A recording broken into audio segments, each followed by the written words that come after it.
Best health packages up to 80% discount. Tirumala Diagnostics. నమస్తే sir. నమస్తే ఉషా గారు. గోవాలో జరిగిన ఇన్సిడెంట్ మాట్లాడాలంటేనే ఒళ్ళు గగ్గురు పుడుస్తుందని చెప్పుకోవచ్చు. 4 ఏళ్ల పిల్లాడిని, తన కడుపున పుట్టిన కొడుకునే భర్త వల్ల ఏ ఇబ్బందులు వచ్చాయో, ఎటువంటి ఇబ్బందులు ప్రాబ్లమ్స్ ఫేస్ చేసిందో తెలియదు, కానీ ఏ తల్లి కూడా కన్నబిడ్డని చంపే ప్రయత్నాన్ని కానీ ఆలోచన కానీ చేయదు. ఇతల అలా చేసింది అంటే అసలు వినడానికే భయంకరంగా ఉంది. ఒక నిమిషం ఆ న్యూస్ చూసినంతసేపు కళ్ళలో నీళ్ళు తిరిగాయని చెప్పుకోవచ్చు. అతి దారుణంగా చంపింది. సూట్ కేసులో చంపిన తర్వాత సూట్ కేసులో పెట్టి తీసుకెళ్లడం కూడా జరిగింది. ఆ ప్రాసెస్లోనే పోలీసులు పట్టుకున్నారని విషయం బయటకు వచ్చింది మనం వింటున్నాం. అండ్ దాంతోపాటు ఒక ప్రముఖ కంపెనీకి కూడా తన CEO అని చెప్తూ ఉన్నారు. అంటే అంత ఎడ్యుకేటెడ్ అయి ఉండి ఏం నేర్చుకుంది? సొంత పిల్లాన్ని చంపే ప్రయత్నం ఎందుకు చేసింది? తన కడుపున పుట్టిన పిల్లాన్ని చంపింది అంటే చిన్న విషయం కాదు. వాస్తవ కథనాలు ఏంటి సార్ అసలు? ఈ ఇష్యూ ఏంటంటే అండి, బేసిక్గా సుచనా సేత్ అనే ఒక సాఫ్ట్వేర్ ఇంజనీర్, 32 years ఆమెకి. 2010లో ఆమెకి పెళ్లి జరిగింది. ఓకే. అండ్ ఆమెకి ఒక 4 ఏళ్ల కుమారుడు ఉన్నాడు. అట్లనే 2022లో డైవర్స్ కూడా అయిపోయింది. ఓకే. వాళ్ళ హస్బెండ్ బయట కంట్రీస్లో ఉన్నాడు, జకార్తాలో పనిచేస్తున్నాడు.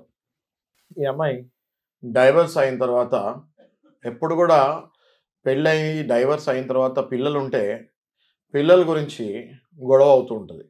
డైవర్స్ అయితే జరిగిపోద్ది ఉషా గారు ఇందులో. బట్ ఇప్పుడు ఈ అమ్మాయికి ఒక కొడుకున్నాడు, 4 ఏళ్ల వయసు. ఈ కొడుకు ఆబ్వియస్గా తల్లికి ఎంత ఇష్టమో తండ్రికి కూడా అంతే ఇష్టం ఉంటుంది. తల్లికి ఎంత హక్కో తండ్రికి కూడా అంతే హక్కు ఉంటుంది. అయితే ఈ కొడుకు గురించి గొడవ స్టార్ట్ అయింది కోర్టులో.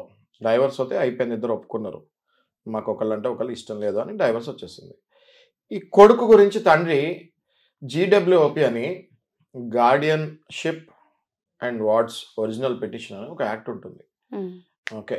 అంటే ఏంటి అంటే, ఈ ఎప్పుడైతే డైవర్స్ అయిపోయి పిల్లవాడు కానీ లేకపోతే పాప కానీ ఉంటుందో, నాకు కూడా కలవాలని ఉంటుంది అని తండ్రి అంటాడు, నా దగ్గరే ఉండాలి అని మదర్ అంటుంది. లేకపోతే ఒకవేళ పిల్లవాడు ఫాదర్ దగ్గర ఉంటే మదర్ నాకు కూడా పిల్లవాడు కావాలని అడుగుతాం జరుగుతుంది. ఈ కేసులో ఆ 4 ఏళ్ల పిల్లవాడు మదర్ దగ్గర ఉంది, సుచనా సేత్ దగ్గర ఉన్నాడు. ఓకే. కోర్టులో ఈ కేసు డైవర్స్ అయిపోయింది, కానీ ఈ కేసు ఇంకా నడుస్తూ ఉంది. ఓకే. ఏది పిల్లోడు ఎవరి దగ్గర ఉండాలి ఏంటి అన్నది. అయితే ఈ కేసులో లాలో ఎలా ఉంటుందంటే, పిల్లోడు ఎవరి దగ్గర ఉండాలా అన్నది తర్వాత సంగతి.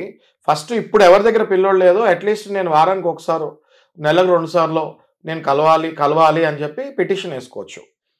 ఓకే. అంటే చైల్డ్ విజిటేషన్ అంటారు, అది దాన్ని చైల్డ్ విజిటేషన్ అంటారు. చైల్డ్ కస్టడీ తీసుకోకుండా కంప్లీట్గా కస్టడీ వచ్చేలోపు విజిటేషన్ అయినా కావాలి నాకు అని అప్లై చేసుకోవచ్చు పిటిషన్. ఓకే. సో ఆ పిటిషన్ అప్లై చేశారు ఎవరు? తండ్రి. దాని మీద కూడా వాదోపవాదాలు జరిగిన తర్వాత రీసెంట్గా ఒక ఆర్డర్ పాస్ చేస్తుంది జరిగింది జడ్జి గారి దగ్గర నుంచి. ప్రతి ఆదివారమో లేక నెలకు ఒక ఆదివారమో ఉదయాన 10 నుంచి సాయంత్రం 4 వరకు నువ్వు తండ్రి పిల్లవాడిని కలవచ్చు అని ఒక ఆర్డర్ వచ్చింది. ఇక్కడ స్టార్ట్ అయింది ప్రాబ్లం. ఎప్పుడైతే వీళ్ళకి డైవర్స్ జరిగింది అని నేను చెప్తున్నాను 2022లో, వీళ్ళిద్దరికి డైవర్స్ పడకనే మనస్పర్ధలు వచ్చి గొడవలయ్యి, అతి భయంకరమైన గొడవలయ్యి ఒకరితో ఒకరికి, దాని తర్వాతనే డైవర్స్ జరిగింది. ఓకే. ఈ డైవర్స్ జరిగిన తర్వాత ఈ తల్లి ఏ మైండ్ సెట్కి వెళ్ళిపోయిందంటే, ఇంకా నాకు ఆయనతో సంబంధం లేదు, నా కొడుకు నాది ఆయనది కాదు అన్నట్టు ఆ మైండ్ సెట్కి వెళ్ళిపోయింది. ఎవరు? సుచనా సేత్. ఓకే. ఆ మైండ్ సెట్కి వెళ్ళిపోయిన తల్లి ఎప్పుడైతే ఈ ఆర్డర్స్ వచ్చాయో, అమ్మో నా కొడుకుని ఆయనకి మళ్ళీ చూపియాలా, ఆయన దగ్గర ఇన్ని గంటలు వదలాలా, ఆదివారం ఇన్ని గంటలు ఆయన నా కొడుకు దగ్గర ఉంటాడు అంటే ఆ తండ్రి అన్నది మర్చిపోయింది. చూడండి ఉషా గారు, ఇక్కడ అదే కొడుకుకి తండ్రి ఆయన అన్న విషయం మర్చిపోయి ఆ కొడుకుని బెంగళూరు నుంచి గోవాకి తీసుకెళ్ళి ఏం చేయాలా అని ఆలోచిస్తూ, ఓకే, ఫస్ట్ ఆ తల్లి ఆమె కూడా సుచనా సేత్ కూడా ఆత్మహత్య చేసుకుందాం అనుకొని డిసైడ్ అయింది. ఓకే. దానికి రెడీ అయింది. అంతలో ఏం జరిగిందో తెలియదు. ఓకే. ఇద్దరు చనిపోవాలని ప్లాన్ చేసుకున్నట్టుంది. ఓకే, ఫస్ట్ ఈమె చనిపోతే మరి ఆయన ఆ పిల్లోడిని చంపాలి కదా, రైట్. సో అట్లా కాదని చెప్పి ఫస్ట్ పిల్లవాడిని చంపుదామని డిసైడ్ అయింది.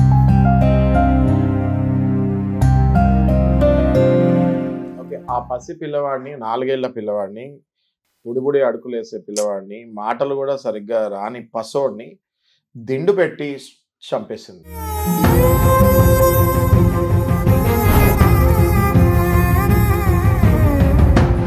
చంపేసిన తర్వాత ఓకే, ఏవో కొన్ని ఆ ప్రాసెస్లో బ్లడ్ కూడా వస్తాం జరిగింది. ఓకే, ఆ బ్లడ్ తుడపడం జరిగింది. స్ట్రెయిన్స్ అవి ఎక్కడెక్కడైతే తనకు కనిపించిందో ఆ కంగారులో ఎక్కడెక్కడ కనిపించిందో అక్కడక్కడ తుడిచింది, ఎక్కడెక్కడ కనిపించలేదో అక్కడక్కడ వదిలేసింది. ఆ తర్వాత ఈమె సుచనా సేత్ ఏం చేసిందంటే అక్కడ ఉన్న రిసెప్షన్కి ఫోన్ చేసి నాకు అర్జెంటుగా గోవా టు బెంగళూరు నాకు కార్ కావాలి అని అడగడం జరిగింది.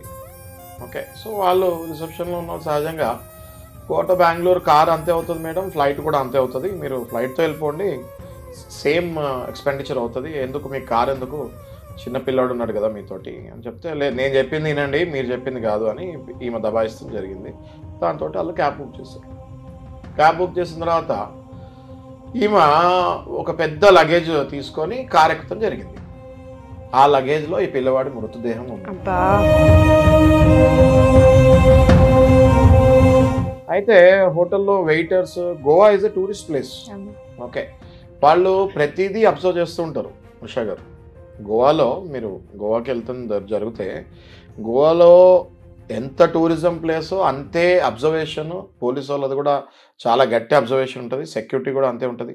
లైసెన్స్ లేకుండా ఏ కారు నడిపినా వెంటనే సీజ్ చేస్తారు, పెద్ద పెద్ద ఫైన్లు వేస్తారు. అలాంటి గోవా ప్లేస్లో ఈమె ఇలా చేస్తంతో ఆ వెయిటర్కి అనుమానం వచ్చింది. ఈమె వచ్చినప్పుడు ఒక పిల్లవాడితో వచ్చింది కదా, వెళ్ళేటప్పుడు ఒక్కటే వెళ్తుంది ఏంటి అని అనుమానం వచ్చింది. అనుమానం వచ్చిన తర్వాత అక్కడ లోపల రూమ్ క్లీన్ చేస్తానికి వెళ్ళాడు. జనరల్గా గెస్ట్ వెళ్ళిపోయిన తర్వాత రూమ్ క్లీనింగ్ జరుగుతుంది. రూమ్ క్లీనింగ్ వెళ్తాం జరిగింది.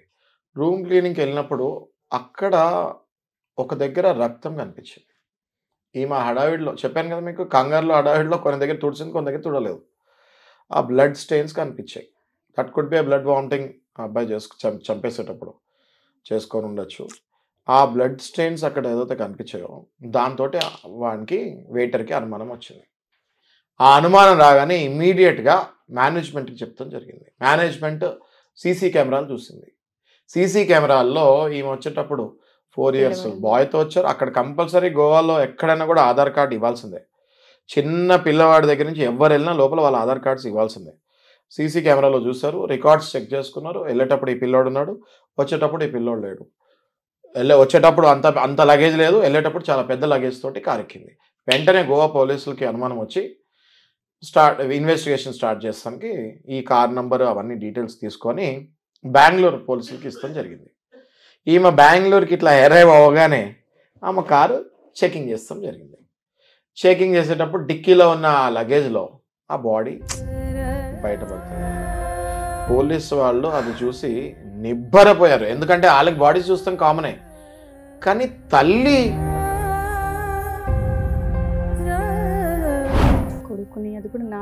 నాలుగేళ్ల పసోడిని చంపి లగేజ్లో పెడుతుందని, అది పోలీసు వాళ్ళు ఒక్కసారిగా వాళ్ళు ఎన్ని క్రైమ్స్ చూసినా దాంతో ఇమోషనల్గా బ్రేక్ డౌన్ అయ్యి ఓకే ఆ బాడీని పోస్ట్ మార్టం రిపోర్ట్కి పంపిస్తుంది జరిగి అట్ ద సేమ్ టైం ఈ పిల్లవాడి తండ్రి జకార్తాలో ఉన్నాడు, అవుట్ ఆఫ్ కంట్రీ.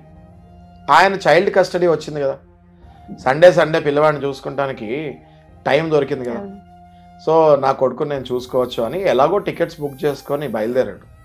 ఓకే, ఇంకా ఆ తండ్రికి ఆ న్యూస్ ఎయిర్పోర్ట్లో ఉండగానే అందింది.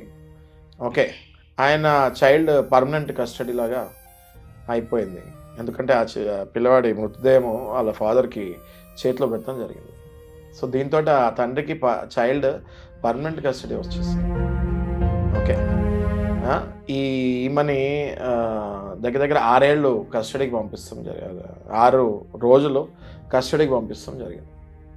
సార్ మీకు చెప్తుంటేనే చాలా ఎమోషనల్ నాకు కూడా కళ్ళల్లో నీళ్ళు తిరుగుతున్నాయి. అసలు ఇట్లా అంటే చూడండి ఉషా గారు, just because of ego feeling, just because ఒక్క ఆడదాని ఈగో ఫీలింగ్, నా మొగుడికి నా కొడుకు ముఖం చూడని అని నేను అని పంతం కట్టుకొని కూర్చొని లాస్ట్లో ఆ పసివాడి ప్రాణం తీస్తాం జరిగింది. ఇది శృతి మించిపోతుంది. ఇలాంటి టైంలో మహిళా సంఘాలు, మహిళా మండలి ఎక్కడ ఉంటున్నాయని నేను అడుగుతున్నాను. ఓకే, ఊరికే ఏదైనా ఒక అమ్మాయి మీద ఏదైనా జరిగితే మీరు మహిళా మండళ్ళు వాళ్ళందరూ వస్తున్నారు, మేము కూడా మీకు సపోర్ట్ చేస్తున్నాం ఆ టైంలో. కానీ ఇలాంటి టైంలో మహిళా మండళ్ళు, మహిళా కమిషన్స్, ఉమెన్ వెల్ఫేర్ అసోసియేషన్స్ ఏం చేస్తున్నాయి? గట్టిగా ఖండించి you have to support men also some times. ఇప్పుడు చూడండి, ఆయన వాళ్ళ ఫాదర్ 2022లో డైవర్స్ వచ్చిందంటే ఇది 2024. 2 ఏళ్ల తర్వాత కన్న కొడుకుని 2 ఏళ్ళప్పుడు వదిలేస్తాడు. అట్లీస్ట్ వీడియో కాల్ కూడా లేని పరిస్థితిలో 2 ఏళ్ల తర్వాత నా కొడుకుని నేను చూసుకుంటానని ఆనందంగా టికెట్ బుక్ చేసుకొని బయలుదేరాడు. ఈ తల్లి కొడుకు చచ్చిపోయినా పర్వాలేదు కానీ వాడికి మాత్రం నేను చూపిను అనే పంతంలో ఆ కొడుకుని చంపేసింది. సాడిజం టు ద పీక్స్ అంటారు కదా, అది మనం ఈ కేసులో చూస్తాం జరిగింది. దీంట్లో ఆ తల్లికి చాలా సీరియస్ కఠినమైన జడ్జిమెంట్, శిక్ష రావాలని నేను కోరుతున్నాను. వీలైతే మనకి నిర్భయ చట్టం ఎలా వచ్చిందో అట్లా ఒక చట్టం తీసి ఈ తల్లి కానీ తండ్రి కానీ తోటి స్పౌసెస్కి పిల్లల్ని చూపిను అంటే, మొండిగా వెళ్తే, ఒకవేళ ఇట్లాంటివి ఏమైనా చేస్తే వాళ్ళకి మరణశిక్ష ఖచ్చితంగా వేయాలని నేను భావిస్తున్నాను. ట్రూ సార్, ఓకే, ఎందుకంటే 4 years అబ్బాయిని అటు ఆ అబ్బాయిని చంపేసి ఇటు ఈయనని మానసికంగా చంపేసి ఇదేమో జైల్లో కూర్చొని ఏం సాధిస్తుంది? Right? So I strongly condemn this act of that women and I strongly feel that special act should come out and ఈమెకు మరణ శిక్ష వేయాలని నేను పర్టికులర్గా భావిస్తున్నాను. Thanks a lot sir. జరిగిన దానికి మనం ఎలాగో ఏం చేయలేము. ఆ మనిషికైతే మీరు అన్నట్టుగానే కఠిన శిక్ష పడాలని కోరుకుంటున్నాము. ఎందుకంటే ఇంట్లో పసిపిల్లోడు ఏడుస్తుంటేనో, వాడు కింద పడి చిన్న దెబ్బ తగిలితేనో తల్లి విలవెల్లాడిపోతూ ఉంటుంది. ఆ రోజంతా మైండ్ పనిచేయదు.